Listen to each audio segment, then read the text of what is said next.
Then we move to the third stage, and the third stage is God's response. And God says, I will beat you as a moth, I'll beat you as a lion, and I'll remove my presence and depart from you. A moth weakens, a lion tears apart. And he says, if my weakening of you doesn't change you, if my dismemberment of you in some way doesn't change you, I will have to remove my presence and depart from you.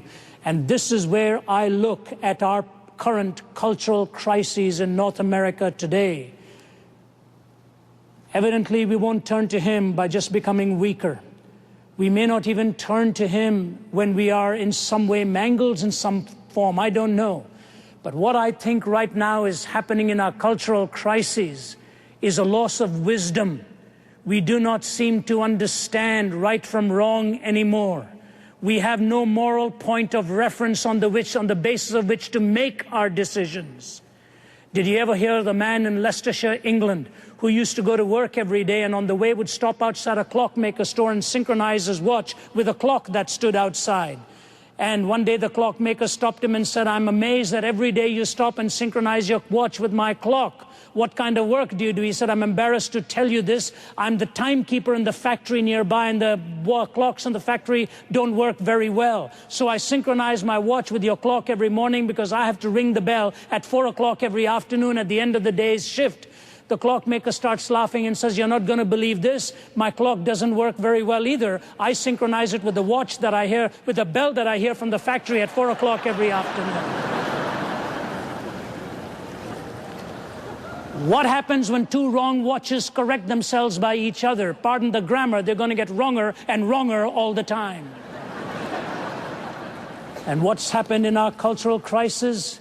Nobody describes this better than G.K. Chesterton, writing in the middle of this century, talking about the individual who wanted to rebel against everything, wanted to overturn all the moral precepts by which a culture had lived, calling himself or herself a skeptic. And this brilliant English journalist captured that phenomenon in these words. Please hear me, I'll have to race through it and move to my final point. This is profound, so you have to listen carefully. This new rebel who rebels against everything and a skeptic will not entirely trust anything. He has no loyalty, therefore he can never be a true revolutionist. And the fact that he doubts everything gets in his way when he wants to denounce anything. For all denunciation implies a moral doctrine of some kind. And the modern revolutionist doubts not only the institution he denounces, but the doctrine by which he denounces it. Thus, he writes one book complaining that imperial oppression insults the purity of women. Then he writes another book, a novel, in which he insults it himself. He curses the Sultan because Christian girls lose their virginity, then curses Mrs. Grundy because they keep it. As a politician, he cries out that war is a waste of life, then as a philosopher that life itself is a waste of time. A Russian pessimist will denounce a policeman for killing a peasant, then prove by the highest philosophical principles that the peasant ought to have killed himself. A man denounces marriage as a lie, then denounces aristocratic profligates for treating it as a lie. The man of this school goes first to a political meeting where he complains that savages are treated as if they were beasts. Then he takes his hat and umbrella and goes to a scientific meeting where he proves that they practically are beasts. In short, the modern revolutionist, being an infinite skeptic, is always engaged in undermining his own minds. In his book on politics, he attacks men for trampling on morality. In his book on ethics, he attacks morality for trampling on men. Therefore, the modern man in revolt has become practically useless for all purposes of revolt. By rebelling against everything, he's lost his right to rebel against anything.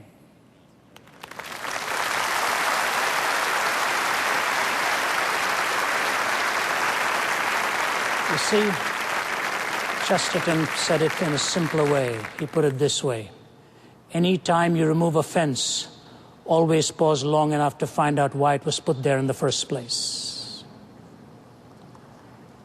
When God gave us the moral law, it was to remind me that my worship was sacred, that my body was sacred, my words were sacred, my time was sacred, the property I owned was sacred. And these inviolable sanctities were preserved in those 10 words. And it is the desacralization of all of these that has put us in the mess that we find ourselves. Isn't it true that the tragedy of disbelieving in God is not that a person ends up believing in nothing? Alas, it is much worse. A person may end up believing in anything. What happens when life breaks down? When there is systemic contradiction? The closer you get to God, the more closer you get to reason. The farther you move from God, the farther away you move from reason. God's love unmerited, desperately needed. God's heartache that we do not keep our will. God's response, I'll be to your moth, a lion, I'll remove my presence and depart from you. But that's not the way he ends. He ends in chapter 14 and says to Hosea to go and love her again. And he says, I'll heal your backsliding and love you freely, for mine anger is turned away from you. Ladies and gentlemen, the one word that defines the Christian faith that is writ large is the word forgiveness. God forgives you. God forgives me and gives us a chance to start afresh. Jim Bakker, in one of his books, tells the story of the time he was in prison after that sad event in the 1980s. One day, wearing his overalls, he was cleaning the latrines in the prison when a guard came to him and said, Jim, there's somebody here to see you.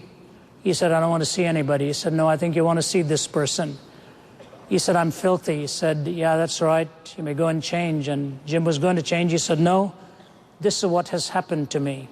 And with all of the splashes from the water on the floor and all of the tragedy that had befallen this gentleman, he looked at himself, embarrassed by what he looked like, but he put the broom and mop aside and walked over to the waiting room. And in his own words, he said, I walked over to the waiting room and was stunned when I saw Billy Graham standing there. And Billy took 3 steps towards him and wrapped his arm around him and embraced him. And Jim Bakker said, I wept like a little child, and realizing that my name symbolized all that was corrupt to society. His name symbolized all that was pure, and I was being held in the embrace of a man who was pure.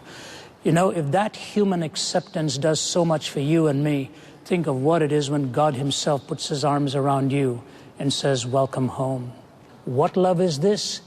It is God's love, and no other love can be defined until that love has properly been understood.